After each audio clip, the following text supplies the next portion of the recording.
তো এই গাইস আসসালামু আলাইকুম, আশা করি তোমরা সকলে অনেক ভালো আছো। তো গাইস আজকের ভিডিওটা অনেক বেশি ইন্টারেস্টিং হতে চলেছে, কারণ আজকে কিছু বাস্তব কিছু কথা নিয়ে আজকের ভিডিওটা হতে চলেছে।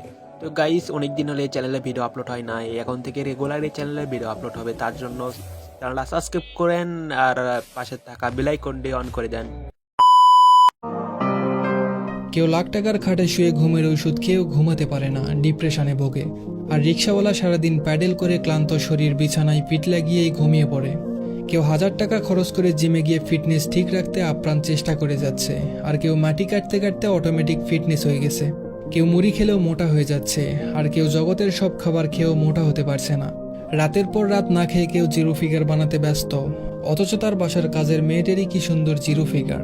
কেউ টাকা আছে খেতে পারে না, আর কেউ টাকার জন্য খেতে পারে না। কেউ ওজন কমানোর জন্য শুকনো মুড়ি খেয়ে দিন কাটিয়ে দিচ্ছে, আর কেউ ভালো খেতে পারে না বলে রোগা হয়ে আছে। সবকিছুর মাঝে থেকেও কেউ আত্মহত্যা করছে, আবার কেউ বেঁচে থাকার জন্য মানুষের কাছে হাত পেতে যাচ্ছে। কেউ পরিপূর্ণতায় সুখ খুঁজে পায় না, আর কেউ অপূর্ণ থেকেও দিব্যি হেসে বেড়াচ্ছে। আমি আমার এক স্যারকে চিনি, যিনি প্রতিদিন সকালে 7 কিলো দৌড়ান। আবার এমন একজনকে চিনি যে জীবনের জন্য দৌড়াচ্ছেন একটি চাকরির জন্য। আমি এমনও একজনকে চিনি যিনি অর্ধেক খেয়ে বাকিটা ফেলে দেয়। আবার এমনও মানুষকে চিনি যে পেট পুরে খেতে পারেনি অনেক দিন। ছোটবেলায় গল্পের বইতে পড়েছিলাম, রাজার অসুখ হয়েছে, সুখী মানুষের জামা পরলে তার অসুখ সারবে। অনেক খুঁজে একজন সুখী মানুষকে পাওয়া গেল, কিন্তু তার গায়ে জামাই ছিল না।